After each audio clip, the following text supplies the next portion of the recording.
Hey, Worship Center family. This is Justin here with Charles, and we are basically going to continue our conversation that I started last week when we sent out an email talking about our church's response to racial tension right now, and what are we going to do, and how are we going to respond.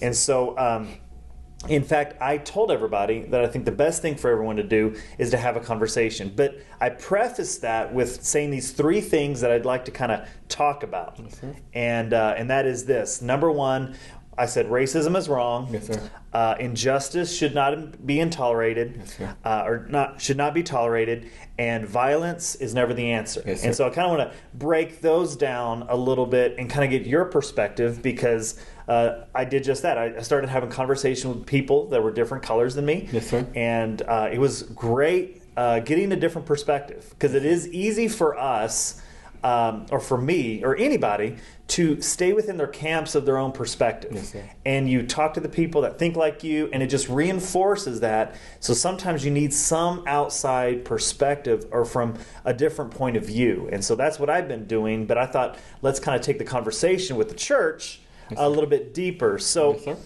talking about this whole feeling, now we just were talking about it, and I forgot that you were also in the military, Yes, sir. peace officer, Yes, sir. Mm-hmm. and you're a black man. Yes, sir. So you have an interesting perspective, Yes, sir. in a sense, on like both sides of this. Yes, sir. Mm-hmm. And so, first thing I want to talk about is the fact that when I said racism is wrong. Now, Yes, sir. I think there'll probably be very few people Yes, sir. that would say, no, that's not right. Racism should be, no. But here's the problem with it when it comes to racism, Yes, or sir. judging people. Maybe a better definition is judging people in a general sense, Yes, sir. without getting to know them. Yes, sir. Mm-hmm. Racism, you can't see it in the mirror, Yes, sir.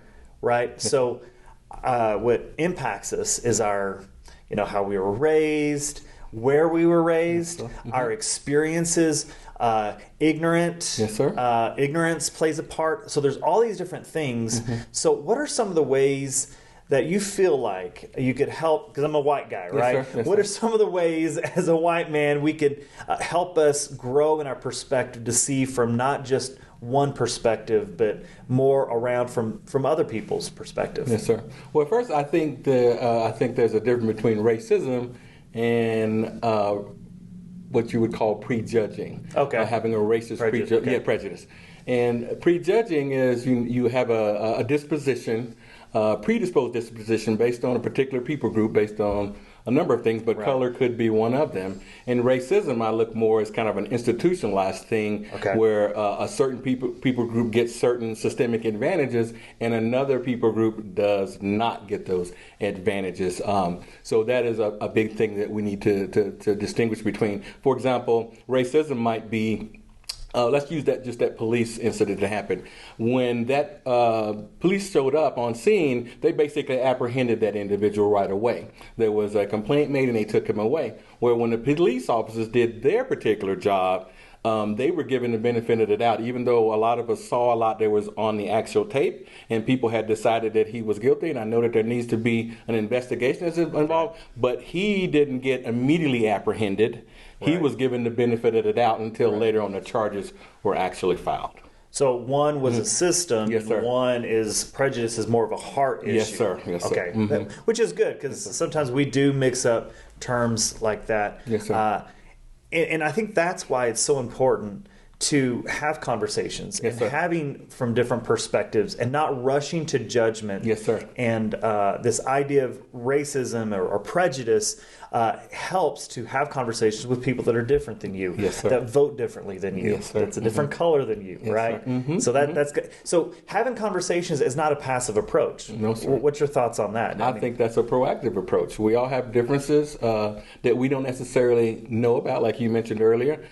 We don't realize that we were raised in certain environments and we picked up certain predisposed positions. And so it's quite often, a lot of times we'll say, well, I'm not prejudiced or I'm not racist, because we don't realize that we were indoctrinated and raised in these systems. Sure. And then also, if you didn't experience a situation or a circumstance, then you don't have a reference point for people who have experienced that a lot. Like people of color right now is a big thing about police officers and how they respond.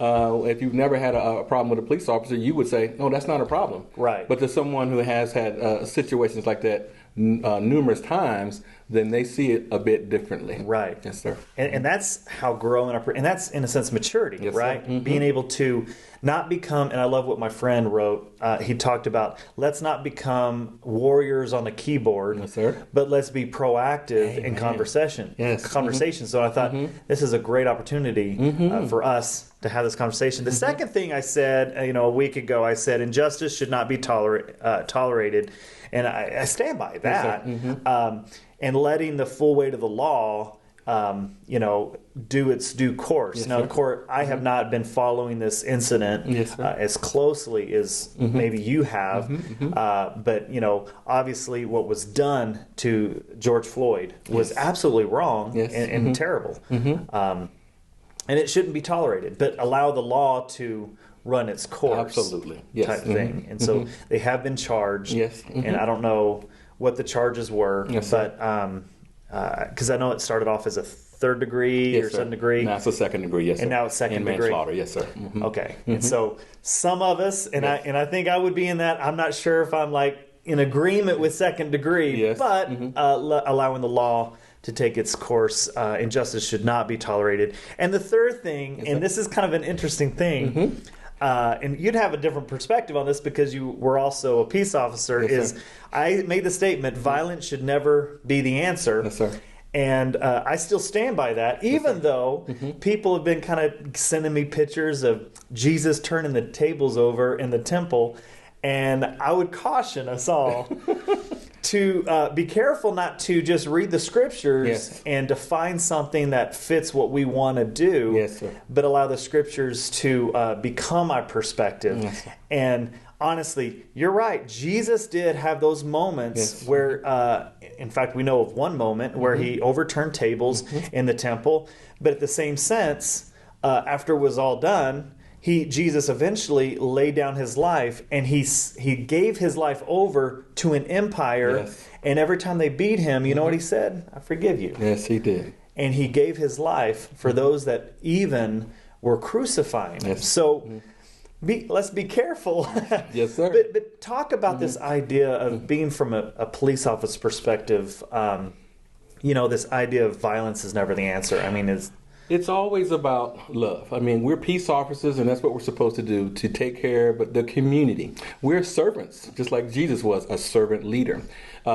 Whenever we go to a situation, we are to de-escalate. The times have changed right now. When I read about how the world has changed, a lot of times individuals and officers are domineering. And I was always taught that your voice is actually a use of force technique, that I can escalate in a situation or I can de-escalate a situation just by the way that I speak and I respond to it. So in the vein of what Jesus would always say, it's all about love. He told us to love him and to love others as we love ourselves. And then he took it all the way down to love as I've loved you. So when I responded or in a situation, I always treated them the way I wanted to be treated, in a calm demeanor, and basically to show them love. And it works 99% of the time. If you just show them love, then they'll respond in kind. right. And I guess it's also important that we don't use the same, to view all police officers in the same way as we don't want people to all group everyone Yes, sir. in certain, whether you're white or black or Asian or however you are, not to be judged generally. Yes. We shouldn't judge police officers in a general sense too. So No, sir. I sleep at night every night because we got some great men and women in the force looking after us and protecting us. We had a very good conversation a couple days ago where Tina and I was out at the park a peace officer came up to us and he basically said, "You guys matter to me and you're important to me." And we got an opportunity to share Christ with him, invite him to the church, and we actually prayed together. And it was a very, very good situation. So we told him as well that we understand that in our world right now that's fallen, there are going to be some people doing the wrong things, but they're in the minority versus the majority. Right. And again, we can't judge all protests. Yes, sir. There's some that are violent, but not all protests are violent. No, and I think this awareness has brought about, for anything else, just great communication where people are actually seeking each other out and having conversations and praying with each other. And I think that's awesome. It's amazing. The people that are doing those are relatively few. Right. But we tend to focus on the few. And it's a spiritual battle too. I think that we should be praying about these things and recognize it for what it is. But they need to be out so that we can affect some change. It must be peaceful always. Right. And protesting is a way to do it in love as well. Yeah. Yeah, and to let your voice be heard. Yes. And we are given a right. We're able to do that in this great country that we can do so. But again, peacefully. Absolutely. and not judging all protest with the few that are violent or taking it too far. Yes, so absolutely. I think this is a great discussion, man. Charles, yes, sir. It has just always been a pleasure, and I appreciate you being a part of this church community. You make us better.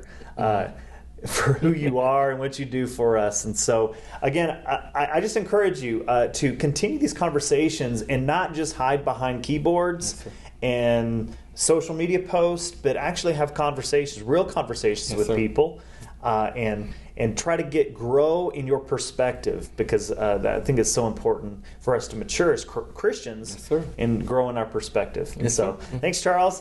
Thanks for hanging out with us.